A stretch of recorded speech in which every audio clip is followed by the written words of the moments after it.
बिस्मिल्लाहिर्रहमानिर्रहीम। आज तक के मुअज़्ज़ज़ नाज़रीन अस्सलाम वालेकुम। अब किस्त 207 मुलाहिज़ा फरमाएं। मैं अरसे से मौत के इन सौदागरों से बरसरे पैकार था। मेरी जंग की इब्तिदा मेरे माँ बाप के कत्ल से हुई थी। शायद मेरी बात वहीं ख़त्म हो जाती, लेकिन दारा जिस तरह मेरा पीछा करता रहा था उससे मेरे दिल में नफरत बढ़ती गई। मुझे रास्ते से हटाने के लिए उसने कई बेगुनाह लोगों को मौत के घाट उतारा। पहले मैं अपनी जान बचाने के लिए छुपता फिरता रहा था, फिर जब पलट कर हमलावर हुआ तो दारा पनाह ढूंढने लगा। उसे भी पनाह इस लोगों के पास मिली जो उससे भी ज्यादा खौफनाक थे। उन्होंने कत्ल व गारत का बाजार गर्म कर दिया। दारा खत्म हो गया, लेकिन बुराई खत्म नहीं हुई। उसकी जड़ें तो जमीन के अंदर ही अंदर पूरी दुनिया में फैली हुई थी। इस बुराई को खत्म करना मुझ जैसे अकेले आदमी के बस की बात नहीं थी, और मैंने तहिया कर लिया था कि जब तक दम में दम है इस बुराई का मुकाबला करता रहूंगा। बदी के इन ठेकेदारों को नीचा दिखाने की कोशिश करता रहूंगा। बाज़ लोग कहते हैं कि मेरी जिंदगी का कोई मकसद नहीं और मैं दरिंदों की तरह मार धाड़ करता फिर रहा हूँ, लेकिन मैं ऐसे लोगों को बता देना चाहता हूँ कि किसी बुराई के खिलाफ लड़ना भी बहुत बड़ा जिहाद है, और मैंने इस जंग को ही अपनी जिंदगी का मकसद बना लिया है। मैं देर तक खिड़की के सामने खड़ा यही सब कुछ सोचता रहा, फिर मुड़कर देखा तो शिमला बेड पर आड़ी तिरछी पड़ी सो रही थी। उस बेड के अलावा कमरे में 2 कुर्सियां और एक छोटी टेबल थी। मैं कुर्सी पर बैठे बैठे नहीं सो सकता था। बेड डबल था, 2 आदमी आराम से सो सकते थे, लेकिन बिमला इस तरह फैल कर सो रही थी कि दूसरे के लिए जगह नहीं रही थी। मैंने उसे धकेल कर एक तरफ कर दिया और बेड के किनारे पर लेट गया। सुबह 7 बजे मेरी आंख खुल गई। बिमला मुझसे पहले ही जाग चुकी थी और खिड़की के सामने खड़ी बाहर देख रही थी। मैं भी उठकर उसके करीब आ गया। आसमान पर बादल छाए हुए थे और लगता था किसी भी वक्त बारिश हो सकती थी। मैं खिड़की के सामने से हटकर बाथरूम में घुस गया। 9 बजे के करीब हम होटल से निकल गए। आधे घंटे तक शहर की सड़कों पर घूमने के बाद हम काशमा की तरफ जाने वाली सड़क पर निकल आए। यही सड़क बंगलांग और बीनी से होती हुई दरपतन की तरफ चली गई थी। दरपतन वहां से तकरीबन 150 किलोमीटर के फासले पर था। सड़क अगरचे पुख्ता थी मगर ज्यादा कुशादा नहीं थी। बाज़ मुकामात पर तो सड़क इस कदर तंग थी कि सामने से आने वाली किसी गाड़ी को रास्ता देने के लिए सड़क के इंतहाई किनारे पर रुकना पड़ता था। यह गनीमत था कि सड़क पर ट्रैफिक ज्यादा नहीं था। इक्का दुक्का प्राइवेट कारों और खटारा सी बसों की आमदोरफ्त थी। काशमा नामी कस्बे का एक छोटा सा हवाई अड्डा भी था। गुर्बत के बावजूद लोग दूर दराज के इलाकों तक आमदोरफ्त के लिए हवाई जहाज पर सफर करने पर मजबूर थे। काशमा में थोड़ी देर रुकने के बाद हम आगे रवाना हो गए और बगलांग में रुके बगैर फासला तय करते हुए बीनी नामी गांव तक पहुंच गए। ये कस्बा सड़क के सिंगम पर वाक़ था। यहाँ से एक सड़क तकरीबन 25,000 फुट बुलंद अन्नापूर्णा बर्फपोश चोटियों की तरफ चली गई थी। अन्नापूर्णा की इस पार चीन की सरहद पर मस्तांग नामी वो कबीला आबाद था जिसकी औरतों के बारे में शीरपा ने दिलचस्प हकाया सुनाई थी, लेकिन हमें उस तरफ नहीं जाना था। बीनी से दूसरी सड़क रॉयल हंटिंग रिजर्व की तरफ चली गई थी। ये शाही शिकारगाह मीलों दूर तक फैली हुई थी। इस तरफ घने जंगलात थे जिनमें हाथियों के अलावा शेर, चीते, सांभर और दूसरे दरिंदे भी बकसरत पाए जाते थे। इस शिकारगाह में आम लोगों के दाखिले पर पाबंदी थी। नेपाल के दौरे पर आने वाले आला गैर मुल्की शख्सियात को शिकार की तफरीह के लिए यहाँ लाया जाता था। शिकारगाह के किनारे पर दरपतन नामी वो कस्बा जिसके नाम से ये शिकारगाह मौसूम थी, रास्ते में कई छोटी छोटी बस्तियां थी। ये सब बुद्ध मजहब के पैरोकार थे जो इन पहाड़ों में बड़ी कठिन जिंदगी गुजार रहे थे। दरपतन ज्यादा बड़ा कस्बा नहीं था। इसकी आबादी 2-2.5 हजार से ज्यादा नहीं थी। यहाँ एक पुलिस स्टेशन भी था। ये पुलिस स्टेशन दरअसल शाही शिकारगाह की हिफाजत के लिए बनाया गया था ताकि गैर मुतल्लक लोग इस जंगल का रुख ना कर सके। इस वक्त 2 बजने वाले थे। मैंने कार एक रेस्टोरेंट के सामने रोक ली। वो एक छोटा सा हाल था जिसमें साल खुर्दा सी मेजें और झूलती हुई बेंच रखी हुई थी। काकों की तादाद ज्यादा नहीं थी। इस कस्बे की आबादी भी ज्यादातर बुद्ध पैरोकारों पर मुश्तमिल थी। ये लोग पहाड़ों के दामन में चावल काश्त करते थे। चावल की काश्त इनका जरिया थी। इस होटल में हमें दाल चावल ही खाने को मिले थे। अभी हम खाना खा रहे थे कि एक पुरानी सी मोटरसाइकिल होटल के सामने आ रुकी। वो एक पुलिस वाला था जिसके जिस्म पर पुरानी सी वर्दी थी। लगता था ये वर्दी कई रोज से उसके जिस्म से अलग ना हुई हो। वो मोटरसाइकिल स्टैंड पर खड़ी करके होटल में दाखिल हुआ और इधर उधर देखते बगैर चलता हुआ सीधा हमारी मेज के करीब आ गया। पुलिस वाले की जिरा खासी तकलीफ और तवील थी। हमारे पास किसी किस्म के कागजात नहीं थे और पुलिस हमारे लिए परेशानियां पैदा कर सकती थी, इसलिए मैंने बरिंद्रा का कार्ड इस्तेमाल करने का फैसला कर लिया। खाना खत्म करके हम उस पुलिस वाले के साथ पुलिस स्टेशन आ गए। ये स्याह पत्थरों से बनी हुई एक मुख्तसर सी इमारत थी और इस पुलिस स्टेशन का अमला सिर्फ 6 एहलकारों पर मुश्तमिल था। इस थाने का इंचार्ज एक भारी भरकम ऑफिसर था जिसकी उम्र 50 के लगभग जरूर रही होगी। उसका चेहरा बड़ा करख था और लहजे में भी दुरुस्ती थी। उसने मुझसे कागजात तलब किए तो मैंने इंस्पेक्टर बरिंद्रा का कार्ड उसके हाथ में थमा दिया। कार्ड देखकर उसकी आंखों में उलझन सी तैर गई। उसने नेपाली जबान में अपने एक मातहत से कुछ कहा। वो फोन का रिसीवर उठाकर नंबर मिलाने लगा। लाइन मिलने में ज्यादा देर नहीं लगी। वो चंद सेकंड किसी से बात करता रहा, फिर उसने रिसीवर ऑफिसर की तरफ बढ़ा दिया। ऑफिसर तकरीबन 5 मिनट तक फोन पर बात करता रहा। इसी दौरान उसने 2-3 मरतबा बरिंद्रा का नाम भी लिया था। फिर उसने रिसीवर रख दिया। अब उसके चेहरे के तासरात बदल चुके थे। उसके लहजे में एकदम मिठास सी आ गई थी। लगता है तुम लोग यहाँ शिकार खेलने आए हो, तुम्हारे पास असला कौन सा है? उसने पूछा और फिर बिमला की तरफ देखने लगा। हमारे पास कोई असला नहीं है और हमारा शिकार खेलने का भी कोई इरादा नहीं, मैंने जवाब दिया। हम टूरिस्ट हैं और रकम कोट से होते हुए नेशनल पार्क की तरफ जाना चाहते हैं। ऑफिसर ने इत्मीनान का सांस लिया और फिर बड़े खुशगवार माहौल में बातें होने लगी। उसने हमारी खिदमत खातर में कोई कसर नहीं छोड़ी थी। 5 बजे के करीब जब हम रवानगी के लिए तैयार हुए तो वो परेशान सा हो गया। 1-1.5 घंटे में सूरज गुरूब हो जाएगा, रास्ते बड़े मखदूश हैं, रात के वक्त सफर करना मुनासिब नहीं होगा, बेहतर होगा तुम लोग आज रात यहाँ आराम करो, सुबह सवेरे रवाना हो जाना। रात हम रकम कोट या मूसी कोट में गुजारना चाहते हैं और मेरा ख्याल है कि हम सूरज गुरूब होने से पहले वहां पहुंच जाएंगे, मैंने कहा। और फिर हम ज्यादा देर वहां नहीं रुके। इन पुलिस वालों ने हमें इस तरह रुखसत किया जैसे हम उनके बहुत करीबी दोस्त हों। कस्बे से निकलते ही मैंने कार की रफ्तार बढ़ा दी और रकम कोट की तरफ जाने वाली सड़क पर तकरीबन 20 किलोमीटर का फासला तय करने के बाद उसका रुख दाईं तरफ एक कच्ची सड़क पर मोड़ दिया। ये रास्ता शिकारगाह के जुनूब की तरफ वाक़े पद्मी कस्बे की तरफ चला गया था। यही वो कस्बा था जहाँ चांगली छुपा बैठा था और अगले रोज उसके आदमी हिमाचल प्रदेश की तरफ से 500 किलो हिरवन लेकर आने वाले थे और मैं उनका रास्ता रोकना चाहता था। मैं जानता था कि मौत के मुंह में छलांग लगाने जा रहा हूँ, लेकिन मैं खतरा से नहीं डरता था। मेरी जिंदगी मौत के इशार में गुजरी थी। खतरे का लफ्ज मेरे लिए बेमैनी होकर रह गया था। बिमला को मैं साथ नहीं लाना चाहता था, लेकिन उसने गोया कसम खा रखी थी कि मुझे अकेले मरने भी नहीं देगी। पद्मी जंगल के बिल्कुल किनारे पर आबाद था और पुख्ता सड़क जहां से हम मुड़े थे फासला 35-40 किलोमीटर के करीब था। इस तरफ भी दरख्तों की बहुतात थी। रास्ता पहाड़ियों में बल खाता और झाड़ियों से अटा पड़ा था। मैं दुआ मांग रहा था कि कार का कोई टायर जवाब ना दे जाए। पेट्रोल की मुझे फिक्र नहीं थी। मैंने दरपतन के पंप से टैंकी फुल करवा ली थी और डिक्की में भरे हुए 2 फाजल कैन भी मौजूद थे। सूरज गुरूब हो रहा था। शाम का धुंधलका फैलता चला गया। कस्बे से तकरीबन 2 किलोमीटर के फासले पर एक बुलंद जगह पर मैंने कार रोक ली। बाईं तरफ तकरीबन 50 गज के फासले पर दरिया था और दाईं तरफ घने दरख्त थे। यहाँ से वो पुल भी नजर आ रहा था जहाँ से दूसरी तरफ से आने वाली सड़क कस्बे की तरफ चली गई थी। यही वो सड़क थी जहाँ से चांगली के आदमियों को गुजरना था। मैं जानता था कि अगर वो लोग कस्बे तक पहुंच गए तो उन पर काबू पाना मुश्किल हो जाएगा, इसलिए मैंने उन्हें कस्बे से बाहर ही रोकने का फैसला किया था। मैं कुछ देर तक ऊंची जगह पर खड़ा सूरतेहाल का जायजा लेता रहा, फिर दोबारा कार में बैठ गया। दरिया का पुल पार करके मैंने कार सड़क से हटाकर गुंजान दरख्तों में रोक ली। यहाँ आने से पहले मैंने इस इलाके के नक्शे का बहुत बारीक बीनी से जायजा लिया था। कस्बे की तरफ जाने वाले यही 2 रास्ते थे। अगर वो किसी तीसरी सम निकल गए तो फिर मुझे भी अपना प्रोग्राम बदलना पड़ेगा। बिमला भी नीचे उतर आई। वो कार के आसपास टहलती रही। अंधेरा जैसे जैसे गहरा हो रहा था वहशत बढ़ती जा रही थी। बिमला कार की पिछली सीट का दरवाजा खोलकर अंदर बैठ गई। मैं भी अगली सीट पर बैठ गया और कार की अंदर की बत्ती जला दी। हमारे चारों तरफ सन्नाटा था। हजरातुल अर्ज की आवाजें वाकई दिल पर वहशत तारी कर रही थी। हम दोनों वक्त गुजारने के लिए बातें कर रहे थे, लेकिन वक्त तो किसी तरह कांटे नहीं कट रहा था। और फिर वो आवाज सुनकर मैं चौंक गया। बिमला ने भी वो आवाज सुन ली थी। उसकी आंखों में वहशत भर गई। मैं गौर से उस आवाज को सुनने लगा। लगता था जैसे कोई दबे कदमों हमारी तरफ आ रहा हो। पैरों के नीचे खुश्क पत्ते दबने से चिड़चिड़ाहट की आवाज वाज़ेह तौर पर सुनाई दे रही थी। मैंने कार के अंदर की बत्ती भी बुझा दी, पतलून का पांचा उठाकर खंजर निकाल लिया और गहरी नजरों से कार की पिछली तरफ देखने लगा। गंभीर तारीकी में कुछ सुनाई नहीं दे रहा था, लेकिन वो आवाज साफ तौर पर सुनाई दे रही थी। साफ लग रहा था कि वो जो कोई भी था बहुत मोहतात अंदाज में दबे कदमों कार की तरफ आ रहा था। मैंने बिमला को बेहरकत बैठे रहने का इशारा किया और बड़ी आहिस्ते से दरवाजा खोलकर नीचे उतर आया और कार के साथ झुककर पिछले पहिए के करीब आ गया और गहरी नजरों से सामने देखने लगा। अचानक मुझे यूं लगा जैसे मेरी आंखों के सामने रोशनी फैल गई हो। मुझे दूर दूर तक साफ नजर आ रहा था। मैंने उठकर कार के अंदर झांका। बिमला भी मुझे साफ नजर आ रही थी। वो इस वक्त पानी की बोतल मुंह से लगाए हुए थी। फिर उसने बोतल मुंह से हटाकर ढकना बंद कर दिया और खौफ ज़्यादा सी नजरों से मेरी तरफ देखने लगी। लेकिन ठीक उसी वक्त मैंने अपना रुख बदल लिया था। पत्तों की चिड़चिड़ाहट की आवाज सुनकर मैं उस तरफ मुतवज्जो हो गया और फिर मेरे होंठों पर खफीफ सी मुस्कुराहट आ गई। वो एक भेड़िया था जो दबे कदमों कार की तरफ आ रहा था। मैंने इधर उधर देखा और करीब पड़ा हुआ एक पत्थर उठाकर पूरी कुव्वत से दे मारा। पत्थर भेड़िए के सर पर लगा। वो एकदम ऊपर उछला और फिर कुत्ते की तरह च्याऊं च्याऊं करता हुआ एक तरफ भाग निकला। उसके साथ ही कार से बिमला की चीखने की आवाज भी सुनाई दी। मैंने जल्दी से दरवाजा खोल दिया। बिमला भेड़िए की आवाज से डर गई थी। मैंने दरवाजा खोला तो वो चीख कर मुझसे लिपट गई। अरे क्यों चीख रही हो? मैंने उसका कंधा थपथपाया। वो कोई कुत्ता था या भेड़िया, एक ही चोट खाकर भाग गया। मैंने उसे दोनों बाहों से पकड़कर पीछे हटा दिया। उसने मेरी तरफ देखा तो उसके मुंह से एक बार फिर चीख निकल गई। वो खौफजदा सी नजरों से मुझे देख रही थी। अब क्या हुआ? मैंने कहा। मेरे सर पर सींग निकल आए हैं क्या? तो तुम्हारी आंखें? वो खौफजदा अंदाज में अगलाई। क्या हुआ मेरी आंखों को? मैंने पूछा। तो तुम्हारी आंखें बिल्ली की तरह चमक रही हैं। उसके लहजे में खौफ अब भी बरकरार था। ओह, मैं एकदम चौंक गया। मैं एक बार फिर इधर उधर देखने लगा। हर तरफ अगरचे गहरी तारीकी थी, मगर मुझे हर चीज साफ नजर आ रही थी।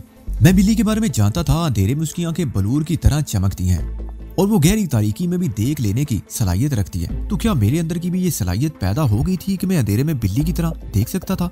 बिमला भी वैसे ज्यादा सी नजरों से मुझे देख रही थी। मैंने आंखें बंद कर ली और गहरे गहरे सांस लेने लगा। मुझे हैरत थी कि मेरी आंखों में इतनी चमक कैसे पैदा हो गई। अचानक मेरे जहन में जमाका हुआ। मुझे वो वाकया याद आ गया जब शाओलिन टेंपल में मुझे अगवा करने की कोशिश की गई थी और इक्सियान के फरार के बाद मैं अपने एक दोस्त के घर में था और चाय पीने के दौरान मेज पर रखा हुआ कप मेरी नजरों की कुव्वत से अपनी जगह से सिरका गया। वो मेरी ची की कुव्वत का कमाल था। उसका एक मुजाहरा उस वक्त भी हुआ था जब चियांग राय से वापसी पर बैंकॉक एयरपोर्ट से भी हमें एक बंद वैन में अगवा करने की कोशिश की गई थी और मेरी नजर की कुव्वत से वैन के दरवाजे का ताला टूट गया था। ची में बड़ी पुरस्कार कुव्वतें पोशीदा थी, लेकिन मैंने कभी इनसे फायदा उठाने की कोशिश नहीं की थी। हमेशा अपनी कुव्वत बाजू पर भरोसा किया था। ताम कभी कभार ये पुरस्कार कुव्वत अज खुद मेरी मदद को आ जाती थी, जैसा कि इस वक्त हुआ था, और मेरी आंखों में इस कदर कुव्वत पैदा हो गई थी कि मैं अंधेरे में भी देख सकता था। अचानक मेरे दिन में एक और ख्याल उभरा। चंद रोज पहले नीलकर जैसी महान शक्ति मेरे सामने आ गई थी, एक हसीन औरत की सूरत में। वो जिस तरह पुरस्कार अंदाज में मेरे सामने आई थी, उसी तरह पुरस्कार अंदाज में गायब हो गई थी। अलबत्ता वो अपनी माला का तोहफा छोड़ गई थी और ये स्याह पत्थरों की माला इस वक्त भी मेरे गले में थी। जब पांडे की हवेली में पंडित मोहन ने खंजर से और ये वार मेरे गले में पड़ी हुई माला ने रोका था, ये पुरस्कार माला अभी मेरे गले में मौजूद थी। मेरी उंगलियां गैर इरादी तौर पर माला के पत्थरों को छूने लगी और फिर बिमला की आवाज सुनकर मैंने आंखें खोल दी। लेकिन कुछ देर पहले मेरी आंखों में पैदा होने वाली वो पुरस्कार रोशनी गायब हो चुकी थी और मेरे चारों तरफ अंधेरा फैला हुआ था। मैंने कार के अंदर की बत्ती जला दी। अब मेरी आंखें कैसी हैं? मैंने बिमला से पूछा। हैरत अंगेज वो मेरी आंखों में झांकते हुए बोली, अब तो मुझे इन आंखों में कोई गैर मामूली बात नजर नहीं आती। बिमला का खौफ दूर हो गया था। मैंने हवा की आमदोरफ्त के लिए कार के दोनों तरफ के शीशे गिरा दिए, लेकिन किसी ने ठीक ही कहा है, इंतजार की घड़ियां बड़ी तकलीफदेह होती हैं। दीनानाथ ने बताया था कि चांगली के वो आदमी आधी रात और सुबह के दरमियान किसी वक्त पद्मी पहुंचेंगे और अभी तो रात के 10 ही बजे थे। वैसे मेरे ख्याल में उन लोगों की प्लानिंग बहुत उम्दा थी। सैकड़ों मील दूर से सुनसान रास्तों पर सफर करते हुए हिरन यहाँ तक ले आना बड़े कमाल की बात थी। रास्ते में ना तो किसी को शुबा हो सकता था और ना ही चेकिंग का अंदेशा था। छोटे छोटे कस्बों में पुलिस की चौकियां जरूर होंगी, लेकिन छोटी चौकियों पर तैनात पुलिस वालों को रिश्वत देकर रास्ते से हटा देना बड़ी बात नहीं थी। धरपतन की एक दुकान से मैंने खाने पीने की कुछ चीजें ले ली थी। बिमला ने वो थैला निकाल ली और एक छोटा केक निकालकर मेरी तरफ बढ़ा दिया। दूसरा उसने खुद ले लिया। खाने के बाद हम कुछ देर तक कार के आसपास खुली जगह पर टहलते रहे और फिर कार में बैठ गए।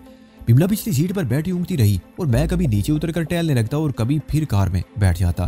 3:30 बजे के करीब एक आवाज सुनकर मैं उछल पड़ा। गुरर गुरर की वो मदम सी आवाज इस वीराने में किसी गाड़ी की मौजूदगी की निशानदेही कर रही थी। सन्नाटे में ये आवाज कभी करीब से आती हुई महसूस होती और कभी बहुत दूर से। मैंने बिमला को जगा दिया, उसने भी वो आवाज सुन ली। मैंने दरवाजा खोलकर बिमला को नीचे उतारा और उसे दोनों बाहों से पकड़कर उसकी पुश्त कार से लगा दी। वो घुटनों तक स्कर्ट और ब्लाउज पहने हुए थी। मैंने उसके ब्लाउज के गिरेबान पर हाथ डालकर जोरदार झटका दिया। ब्लाउज के सारे बटन टूट गए। बिमला एकदम चीख उठी, अरे अरे ये क्या पागलपन है, क्या बदतमीजी। मैंने उसके चीखने की परवाह किए बगैर उसके मुंह पर जोरदार थप्पड़ रसीद कर दिया और ब्लाउज की एक आस्तीन भी फाड़ दी।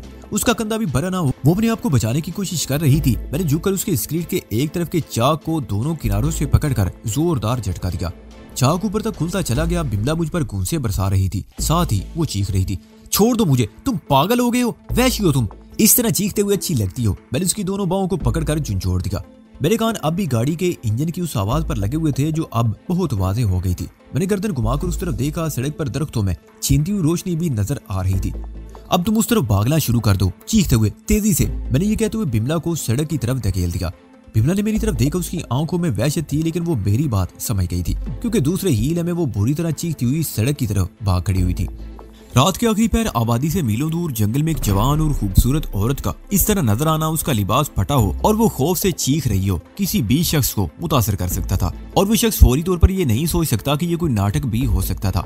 मैं अपनी जगह पर खड़ा रहा। बिमला दरख्तों से निकलकर सड़क की तरफ भाग रही थी और फिर वो कार भी गुंजान दरख्तों से निकलकर सामने आ गई। बिमला सड़क पर पहुंच चुकी थी। मैंने भी उसके पीछे दौड़ लगा दी। बिमला उस गाड़ी के हेडलैम्प्स की रोशनी में थी। उसी लम्हे फजा में ब्रेकों की तेज चिड़चिड़ाहट की आवाज गूंजी। गाड़ी बिमला से चंद फुट के फासले पर रुक गई। बिमला सड़क पर गिरी और उठकर एक बार फिर चीखते हुए दौड़ने लगी। मैं भी सड़क पर पहुंच चुका था। उसी लम्हे गाड़ी के दोनों तरफ के दरवाजे खुले और 2 आदमी नीचे उतर आए। उनमें से एक ने लपक कर बिमला को पकड़ लिया और दूसरा पिस्तौल तान कर मेरे सामने खड़ा हो गया। हे रुक जाओ, गोली मार दूंगा, वो चीखा और साथ ही उसने मुझे डराने के लिए हवाई फायर भी कर दिया। तुम कौन हो? हट जाओ मेरे सामने से, ये हमारा आपस का मामला है, वो मेरी पत्नी है। मैंने भी चीख कर कहा। ये झूठ बोलता है, बिमला चीखी। ये मुझे अगवा करके लाया है, हम रात गुजारने के लिए यहाँ रुक गए थे। मैंने तुम लोगों की गाड़ी की रोशनी देखी तो भाग खड़ी हुई। बचा लो मुझे इस शैतान से। क्यों माशे? पिस्तौल वाला घुर्राया। ये क्या कह रही है? ठीक है, मैं इसे अगवा करके लाया हूँ। तुम लोग मुदाखलत करने वाले कौन होते हो? इस लड़की को मेरे हवाले कर दो। मैंने कहा यह लौंडी अब तुम्हारे हवाले नहीं होगी। दूसरे आदमी ने कहा जिसने बिमला को संभाल रखा था। ये लड़की अब हमारी पनाह में आ गई है। तुम्हारे लिए बेहतर यही है कि चुपके से यहाँ से चले जाओ, वरना यहीं तुम्हारी लाश गिरा देंगे। हाथ में पिस्तौल है, इसीलिए बहुत बहादुर बनते हो। मैंने कहा मर्द के बच्चे हो तो खाली हाथ आओ, तुम दोनों की लाशें यहाँ पड़ी होंगी। सुंदर पिस्तौल वाला तैश में आ गया। उसने अपना पिस्तौल जेब में ठोंस लिया। तुम इस लड़की का ख्याल रखो, मैं इसे देखता हूँ। मैं दिल ही दिल में मुस्कुरा दिया। वो सिर्फ दो ही थे, उनके साथ तीसरा कोई नहीं था। पिस्तौल वाला दोनों हाथ फैलाकर मेरी तरफ बढ़ा। मैं अपनी जगह पर खड़े खड़े उछला। मेरी फ्लाइंग किक उसके सीने पर लगी। वो डकराता हुआ नीचे गिरा। मैंने संभल कर उस पर छलांग लगा दी। कुछ देर तक उसे सड़क पर रगीता रहा, फिर उस पर ठोकरों की बारिश कर दी, लेकिन वो भी जल्दी संभल गया। मैं उस पर ताबड़तोड़ हमले करने लगा। मुझे इतराफ करना पड़ा कि उसमें ताकत थी और वो लड़ाई के फन से भी वाकिफ था, और वो भी बड़े अच्छे दाव पीच इस्तेमाल कर रहा था। एक मौके पर उसने भी उछलकर मुझे फ्लाइंग किक मारने की कोशिश की थी, लेकिन मैं अपने आप को बचा गया। मेरे हरीफ ने अपनी जेब की तरफ हाथ बढ़ाया तो मैं समझ गया कि वो क्या करने जा रहा है। मैंने भी बड़ी फुर्ती से अपना खंजर निकाल लिया। उसने जैसे ही पिस्तौल वाला हाथ सीधा किया, मैं हवा में उड़ता हुआ उसके ऊपर गिरा। मेरा खंजर उसके बाजू में महफूज हो गया। उसके साथ ही उसकी उंगली से ट्रैगर दब गया। गोली मेरे सर के करीब से गुजर गई। मैं उसे दूसरा फायर करने का मौका नहीं दिया। बाजू पर खंजर के दूसरे वार से पिस्तौल उसके हाथ से छूट गया। उसका दूसरा साथी सुंदर, जिसने बिमला को संभाल रखा था, उसे छोड़कर मेरी तरफ लपका, लेकिन उसी लम्हे बिमला की घुर्राती हुई आवाज फजा में गूंजी, रुक जाओ वरना गोली मार दूंगी। बिमला के हाथ में पिस्तौल था जो उसने बड़ी होशियारी से सुंदर की जेब से निकाल लिया था। सुंदर के चेहरे पर सनसनी सी फैल गई। उसने बिमला की तरफ छलांग लगाई, लेकिन बिमला यके बाद दीगरे ट्रैगर दबाती चली गई। 3 गोलियां सुंदर के सीने में महफूज हो गई और वो चीखता हुआ ढेर हो गया। मेरे नीचे दबे हुए हरीफ ने मुझे एक तरफ धकेल कर उठकर एक तरफ दौड़ लगा दी, लेकिन मैंने उसे ज्यादा दूर जाने नहीं दिया। सड़क के किनारे से चंद गज आगे झाड़ियों में उसे जा लिया। उसकी गर्दन मेरी गिरफ्त में आ गई और मैंने उसे उस वक्त छोड़ा जब उसकी गर्दन ढुलक गई थी। मैं उसे छोड़कर बिमला की तरफ आ गया। मैं अपनी गाड़ी लेकर आता हूँ, तुम यहीं रुको। मैं ये कहते हुए अपनी गाड़ी की तरफ दौड़ गया। गाड़ी वहां लाने में चंद मिनट से ज्यादा नहीं लगे थे और फिर मैं और बिमला दूसरी गाड़ी से हीरोइन के पैकेट निकालकर अपनी गाड़ी में रखने लगे। 10-10 किलो के 50 पैकेट थे। डिक्की भर जाने के बाद हमने कुछ पैकेट पिछली सीट पर डाल दिए। बिमला ने अपना बैग उठाकर आगे वाली सीट पर अपनी गोद में रख लिया। मैंने इंजन स्टार्ट किया और कार को दरिया की मुखालिफ समत में दौड़ा दिया। अगर तुम इतनी अच्छी अदाकारी ना करती तो। मेरा गाल अभी तक दुख रहा है, बड़े जोर का थप्पड़ मारा था तुमने। उसने मेरी बात काट दी। अगर थप्पड़ ना मारता तो इस ड्रामे में हकीकत का रंग ना आता। बहरहाल मुझे अफसोस है, मैंने कहा। बिमला ने गोद में रखा हुआ बैग खोलकर दूसरे कपड़े निकाल लिए, बैग पिछली सीट पर फेंक दी और सीट पर बैठे बैठे कपड़े बदलने लगी। तकरीबन 1 घंटे बाद कार पुख्ता सड़क पर आ गई।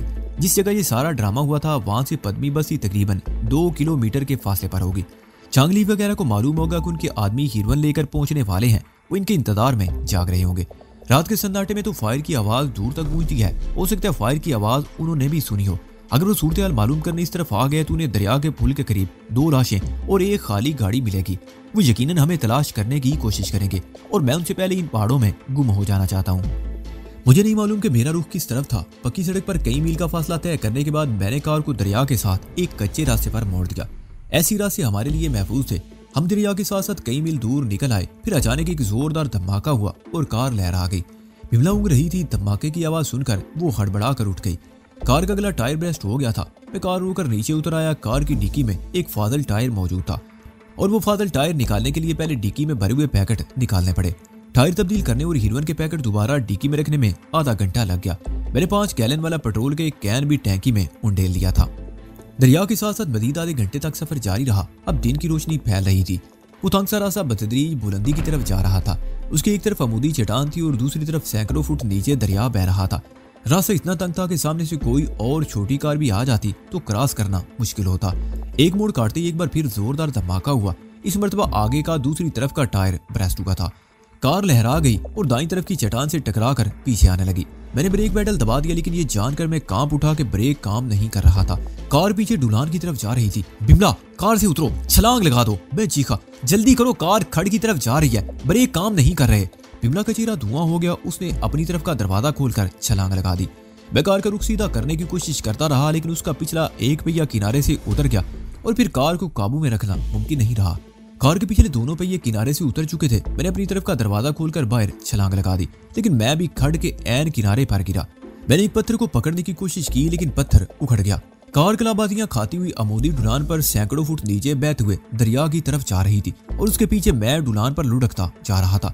मेरा सर एक पत्थर से टकराया, मेरी आंखों के सामने नीली पीली चिंगारियां रक्स करने लगी और मेरा ज़हन तारीकी में डूबता चला गया। मुझे सिर्फ इतना याद है कि मैं बुलंदी से पस्ती की तरफ गिरता जा रहा था, जहां मौत की आगोश मेरे इंतजार में थी। मेरे इर्द गिर्द बहुत से लोग जमा थे, कुछ दूर खड़े थे और कुछ करीब खड़े रकू के बल झुके अजीब सी नजरों से मुझे देख रहे थे। वो सब चेहरे मेरे लिए अजनबी थे, धुंध में लिपटे हुए थे। एक नुस्वानी चेहरा मेरे ऊपर झुका हुआ था, बहुत ही सभी वो मली चेहरा था, लेकिन उस हसीन चेहरे पर यास अफसुर्दगी और आंखों में वहशत सी भरी हुई थी। मैं भी इस हरकत पड़ा चलना में उसकी वहशत ज़्यादा सी आंखों में झांकता रहा और अपनी जगह से उठना चाहा तो सर के पिछले हिस्से से उठने वाली दर्द की शदीद लहर बिजली की तरह मेरी पूरी खोपड़ी में फैलती चली गई और मैं बेइख्तियार करा उठा। मेरे कराने की आवाज और चेहरे पर नमूदार होने वाले करब से उस हसीना के चेहरे पर गम के साए कुछ और भी गहरे हो गए और तब मुझे एहसास हुआ कि मेरा सर उसकी गोद में था। एक हाथ उसने मेरे सर के नीचे रखा हुआ था और दूसरे हाथ से बार बार मेरे बालों में उंगलियां फेर रही थी। दर्द की शिद्दत को कम करने के लिए मैंने दांत भींच लिए और आंखें बंद कर ली। सर में दर्द की लहरें अब भी लपक रही थी और दिमाग में हल्के हल्के धमाके हो रहे थे। मैंने आंखें खोल दी और अपनी जगह से हरकत किए बगैर दीदे घुमाकर अपने इतराव में खड़े लोगों का जायजा लेने लगा। उनमें मर्द भी थे, औरतें भी और बच्चे भी। मेरी नजरों के सामने छाई हुई धुंध बतदरीज कम होने लगी और उनके चेहरे वाज़ेह होने लगे। उनमें बेशतर की नजरों में तजस्सुस था, जैसे वो कोई अजूबा देख रहे हो। मैंने एक बार फिर उस हसीना के चेहरे की तरफ देखा जिसकी गोद में मेरा सर रखा हुआ था और फिर उठने की कोशिश करने लगा, लेकिन उसने हाथ मेरे सीने पर रख दिया। आराम से लेटे रहो हिम्मत सिंह, उस लड़की के लहजे में अफसुर्दगी थी। तुम्हारे सर पर चोट लगी है, खून बहुत बह चुका है।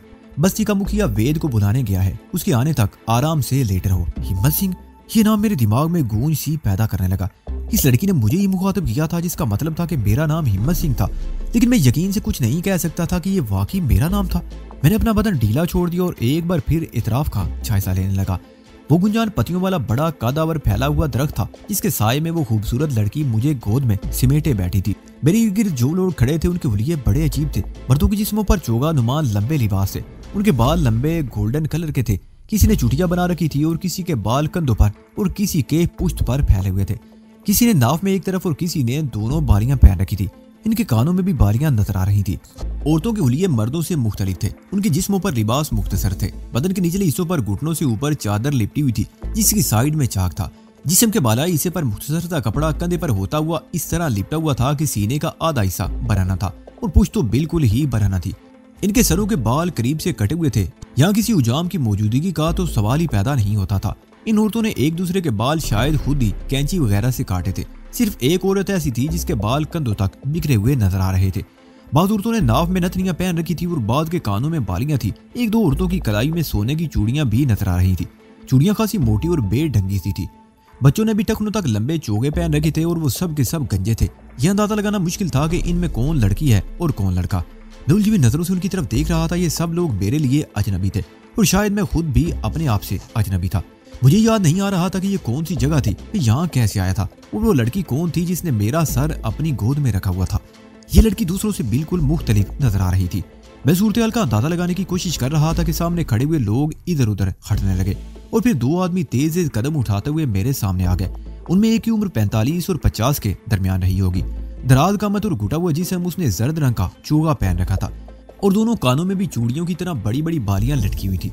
सर के गोल्डन बाल कंधों पर बिखरे हुए थे, ताहम पेशानी पर उन्हें समेटने के लिए 2-3 इंच चौड़ी कपड़े की पट्टी बंधी हुई थी। उसके साथ दूसरा आदमी अजीब हुय्यत का था। उसकी उम्र 70 के लगभग रही होगी। उसने स्याह रंग का चोगा पहन रखा था। चेहरे पर झुर्रियां इस कसरत से थी जैसे मकड़ी ने जाला तान रखा हो। इस झुर्रियों भरे चेहरे पर छोटी छोटी आंखें अजीब पुरस्कार तासर दे रही थी। उसका गंजा सर अंडे के छिलके की तरह चमक रहा था। उसकी ठोड़ी पर चंद बाल थे, होंठों के किनारों पर बारीक मूंछें चूहों की दुमों की तरह लटकी हुई थी। उसके कंधे पर कपड़े का एक बैला सा थैला लटका हुआ था। वो इस बस्ती का वेद था और उसे यहाँ लेकर आने वाला मुखिया था। वो दोनों मेरे सामने बैठ गए। वेद ने मुझे हाथ से पकड़कर जमीन पर बिठा दिया और मेरे पुश्त पर पहुंचकर मेरे सर के जख्म का जायजा लेने लगा। उसने उंगलियों से सर को टटोलना शुरू किया तो मेरे दिमाग में ठेसें उठने लगी। उसने थैले में से कैंची निकालकर मेरे सर के बाल काट दिए और फिर एक डिबिया में से मटियाले रंग का मरहम निकालकर जख्म पर लगाने लगा और फिर पट्टी जोर से बांधी थी जैसे मेरा सर आहिनी शिकंजे में कस दिया हो। इस काम से फारिग होकर उसने मुखिया से कुछ कहा और अपना थैला कंधे पर लटका कर वहां से रुखसत हो गया। मुखिया मेरे सामने दो जानू होकर बैठ गया। वो कुछ देर नजरें जमाए मेरे चेहरे को तकता रहा, फिर ठहरे हुए हमवार लहजे में कुछ कहने लगा, लेकिन इन लोगों की तरह वो जबान भी मेरे लिए अजनबी थी। एक लफ्ज भी मेरे पल्ले नहीं पड़ा। वो इस लड़की की तरफ मुड़ गया जो अब तक मुझे सहारा दिए हुए थी। वो लड़की भी शायद कुछ नहीं समझ सकी थी, उसने भी दफी में सर हिला दिया। मुखिया ने कंधे उचकाते हुए दोनों हाथ अपने जानों पर मारे और बेबसी से अपने इतराफ में खड़े हुए लोगों की तरफ देखने लगा। पीछे खड़ा हुआ एक आदमी दूसरों को इधर उधर हटाता हुआ आगे आ गया। उसके सर के बाल गर्दन पर फैले हुए थे। दूसरों की तरह उसकी नाक में बाली नहीं थी, अलबत्ता दाएं कान में चूड़ी की तरह एक बड़ी बाली लटकी हुई थी। वो भी मुखिया के करीब बैठ गया। चंद लम्हे उससे बातें करता रहा, फिर मेरे सामने बैठी हुई खूबसूरत लड़की की तरफ देखते हुए बोला, मुखिया कह रहा है कि अपने साथी को बस्ती में ले चलो, वहाँ तुम लोगों के लिए एक झोंपड़े का बंदोबस्त कर दिया गया है। जब तक तुम्हारा साथी ठीक नहीं हो जाता तुम लोगों को बस्ती ही में रहना होगा, तुम लोगों को कोई तकलीफ नहीं होगी। उस शख्स ने ये अल्फाज टूटी फूटी अंग्रेजी, नेपाली और हिंदी में कहे थे। मफहूम बहरहाल समझ में आ गया था। उस लड़की ने मेरी तरफ देखा और मेरा बाजू पकड़कर उठ खड़ी हुई। हमारे इर्द गिर्द खड़े हुए लोग भी इधर उधर हटने लगे। मैंने अपने इतराफ में देखा, हम इस वक्त दरख्तों से ढकी हुई एक पहाड़ी पर थे। ये पहाड़ी काफी दूर तक हमवार थी और इससे आगे अमूदी चट्टानें थी जो बुलंदी की तरफ उठती चली गई थी। पहाड़ी की दूसरी तरफ नशेब में दरिया बह रहा था और 250-300 गज नीचे दरिया के किनारे पर वो बस्ती थी जो 30-40 बेतरतीब झोंपड़ियों पर मुश्तमिल थी। पहाड़ी से एक तंग सी पगडंडी इस बस्ती तक चली गई थी। हमारे इर्द गिर्द जमा लोग अब उसी पगडंडी की तरफ जा रहे थे। मुखिया और वो आदमी उठकर खड़े हो गए। उस आदमी ने खूबसूरत लड़की से कुछ कहा और वो मेरी तरफ देखते हुए बोली, इसका नाम संबा है, हिम्मत सिंह। ये पूछ रहा है कि तुम अपने पैरों पर चल सकोगे या तुम्हें गोद में उठा लिया जाए। मैं चल रहा हूँ, मैंने उसकी तरफ देखते हुए कहा, मगर तुम मुझे हिम्मत सिंह कहकर क्यों मुखातिब कर रही हो? क्या मेरा नाम हिम्मत सिंह है? तुम कौन हो? तुमने मेरा सर अपनी गोद में क्यों रखा हुआ है? ओह, उस लड़की का चेहरा एकदम धुआं हो गया, जैसे कोई शदीद ज़हनी धचका लगा हो। आंखों की वहशत कुछ और बढ़ गई। क्या कह रहे हो तुम? वो मेरी तरफ देखते हुए हकलाई, मैं बिमला हूँ और तुम हिम्मत सिंह। हम दोनों उसी लम्हे सिम्बा ने मुड़कर कुछ कहा और वो लड़की खामोश हो गई। उसके चेहरे पर बेपनाह करब के तासरात उभर आए थे। उसने मेरा हाथ थाम लिया और हम आहिस्ता आहिस्ता उस पगडंडी पर चलने लगे। मैं अगरचे बहुत आहिस्ता आहिस्ता चल रहा था, लेकिन कदम जमीन पर रखने से सर में दमक पैदा हो रही थी, जिससे रह रहकर दिमाग में टेसें उठ रही थी। कुछ लोग हमारे आगे चल रहे थे और कुछ पीछे। अलबत्ता वो लड़की मेरे साथ चल रही थी जिसने अपना नाम बिमला बताया था। उसने अब भी मेरा एक बाजू थाम रखा था। वो बार बार मेरी तरफ देख रही थी। उसके चेहरे पर अब भी करब नुमाया था। बस्ती के करीब कुछ लोग और भी हमारे इस्तकबाल के लिए मौजूद थे, लेकिन हमें देखकर उनमें से कोई भी आगे नहीं बढ़ा। उनमें मर्द भी थे और औरतें भी, और वो सब अजीब सी नजरों से मुझे और मेरे साथ आने वाली बिमला को देख रहे थे। झोंपड़ों की तादाद अगरचे ज्यादा नहीं थी, लेकिन बस्ती दरिया के साथ दूर तक फैली हुई थी। झोंपड़े एक दूसरे से खासे फासले पर थे। हमें भी दरिया के रुख पर वाक़ कुशादा झोंपड़े में पहुंचा दिया गया। ये झोंपड़ा भी दूसरे झोंपड़ों की तरह उंधाए हुए प्याले की तरह गोल था। इसके 2 दरवाजे थे, एक मशरिक के रुख पर और एक मगरब के रुख पर। दोनों दरवाजे खुले हुए थे और अंदर खासी रोशनी थी। एक तरफ या की खाल का गद्दा बिछा हुआ था जिसमें गालबन दरख्तों के खुश्क पत्ते भरे हुए थे। मुखिया और सिम्बा भी हमारे साथ ही अंदर आ गए। सिम्बा ने मुझे गद्दे पर लिटा दिया। मुखिया ने सिम्बा से कुछ कहा। वो तेजी से बाहर निकल गया। उसकी वापसी तकरीबन 20 मिनट बाद हुई। इसी दौरान मुखिया झोंपड़े में मौजूद रहा। सिम्बा ने एल्यूमिनियम के 2 गिलास उठा रखे थे। उसने एक गिलास बिमला के हवाले कर दिया और दूसरा मेरे होंठों से लगा दिया। उसने एक बाजू से मुझे सहारा देकर उठाया। वो गर्म दूध था जिसमें गालबन हल्दी की आमेज़श थी, क्योंकि दूध की रंगत ना सिर्फ कदरे पीली थी बल्कि इसमें हल्दी का जायका वादे तौर पर महसूस हो रहा था। मैंने चंद घूंट भरने के बाद गिलास होंठों से हटा लिया, लेकिन सिम्बा ने उस वक्त तक हार नहीं मानी जब तक दूध का आखिरी कतरा भी मेरे हल्क में नहीं टपका दिया। इससे तुम्हें सुकून मिलेगा, सिम्बा ने अंग्रेजी और हिंदी के मिले जुले अल्फाज में कहा। अब तुम आराम से लेटे रहो, तुम्हें नींद आ जाएगी और जब तुम बेदार होगे तो अपने आप को बेहतर महसूस करोगे। मेरे सर में उठने वाली टेसों के अलावा बदन का जोड़ जोड़ दुख रहा था। लगता था जैसे किसी ने बुरी तरह पीट कर रख दिया हो। लेकिन ये बात अब तक मेरी समझ में नहीं आ सकी थी कि मुझे हुआ क्या था, मैं जख्मी कैसे हुआ था। और मेरे सामने सबसे बड़ा सवालिया निशान ये था कि मैं कौन हूँ, कौन सी जगह है ये और ये लोग कौन है। मेरे सामने बैठी हुई बिमला नामी ये खूबसूरत लड़की कौन है। मैं कुछ याद करने की कोशिश कर रहा था, लेकिन मेरे दिमाग में टेसें उठने लगी, धमाके होने लगे। मैंने आंखें बंद कर ली और दिमाग को आजाद छोड़ दिया। कुछ देर बाद मेरे दिमाग पर गुनूदगी तारी होने लगी। बिमला और संबा मेरे करीब बैठे सरगोशियों में बातें कर रहे थे। बहुत दूर से आती हुई मदम सी आवाजें मेरी समाज से टकरा रही थी। मैंने आंखें खोलकर उनकी तरफ देखना चाहा, लेकिन पपोटे बहुत भारी थे। आंखें पूरी तरह नहीं खुल सकी और फिर मेरे ज़हन पर सन्नाटा तारी हो गया। दोबारा आंख खुली तो झोंपड़े में मशल की रोशनी फैली हुई थी। तकरीबन 3 फुट लंबी वो मशल झोंपड़े की एक दीवार के करीब जमीन में खड़ी हुई थी। उसमें किसी किस्म की चर्बी जल रही थी, जिसकी हल्की सी बू झोंपड़े की फजा में वाज़ेह महसूस हो रही थी। लेकिन नायत हैरत अंगेज बात यह थी कि मशल के जलने से किसी किस्म का धुआं नहीं फैल रहा था। मदम सी सरगोशियों की आवाज सुनकर मैंने आहिस्तेगी से गर्दन घुमाकर बाईं तरफ देखा। इसी तरह के गद्दे पर बिमला बैठी हुई थी। उसके साथ एक औरत भी थी जो 2 जानों बैठी हुई थी। जिस्म के निचले हिस्से पर धोती की तरह मुख्तसर कपड़ा लिपटा हुआ था, जबकि जिस्म के बालाई हिस्से पर लिपटे हुए कपड़े से उसके सीने का एक तरफ का बालाई हिस्सा बराना था उसकी उम्र 25 और 30 के दरमियान होगी। सुर्ख और सफेद रंगत से मंद जिस्म और मोटी मोटी सी आंखें। चेहरे के नकूश भी बड़े दिलकश थे, लेकिन उसने अपना हुलिया बिगाड़ रखा था। नाक के दोनों नथनों में छोटी छोटी बालियां थी और बाल इस तरह कटे हुए थे कि सर पर क्यारियां और खेतियां सी बन गई थी। उसके बाल सलीके से कटे होते और ढंग का लिबास पहन रखा होता तो वो यकीनन बहुत ज्यादा पुरकशिश हो सकती थी। मुझे होश में आते देखकर वो खामोशी से बाहर चली गई और बिमला अपनी जगह से उठकर मेरे करीब बैठ गई। अब कैसे हो हिम्मत सिंह? वो मेरा एक हाथ अपने हाथ में लेते हुए नरम लहजे में बोली। क्या महसूस हो रहा है? तुम कौन हो? तुम्हें मुझसे इतनी हमदर्दी क्यों है? मैंने उसके चेहरे पर नजरें जमा दी। उसके चेहरे पर एक बार फिर कर्म के तासरात उभर आए। मुझे पहचानो हिम्मत सिंह, मैं बिमला हूँ। हम दोनों दोस्त हैं और तुमने अपना नाम पहले भी बताया था। मैंने उसकी बात काट दी। लेकिन मैं तुम्हें नहीं जानता। ये कौन सी जगह है? ये कौन लोग हैं? मैं जख्मी कैसे हुआ? मैंने एक ही सांस में कई सवाल कर डाले। हम काठमांडू से आए थे, उसने ये कहते हुए मोहताज निगाहों से इधर उधर देखा, फिर आगे को झुकते हुए मदम लहजे में बोली। पद्मी नामी गांव के करीब हमने चांगली के 2 आदमी को कत्ल करके 500 किलो हीरोइन पर कब्जा किया था। ये एक रात पहले की बात है। हम रात भर पहाड़ों में सफर करते रहे और सुबह हमारी गाड़ी बहुत बुलंदी से दरिया में जा गिरी। गाड़ी दरिया में गिर गई थी। मेरे दिमाग को झटका सा लगा और मैं उलझी हुई नजरों से उसे देखने लगा। हाँ, बिमला ने कहा, गाड़ी का टायर फट गया था। तुम्हारे कहने पर मैंने गाड़ी से छलांग लगा दी। गाड़ी खड्ड में गिर गई थी और तुम भी कूद गए थे, लेकिन शायद तुम अपना तवाज़ुन बरकरार नहीं रख सके थे और गाड़ी के पीछे ही उस खतरनाक ढुलान पर लुढ़कते चले गए।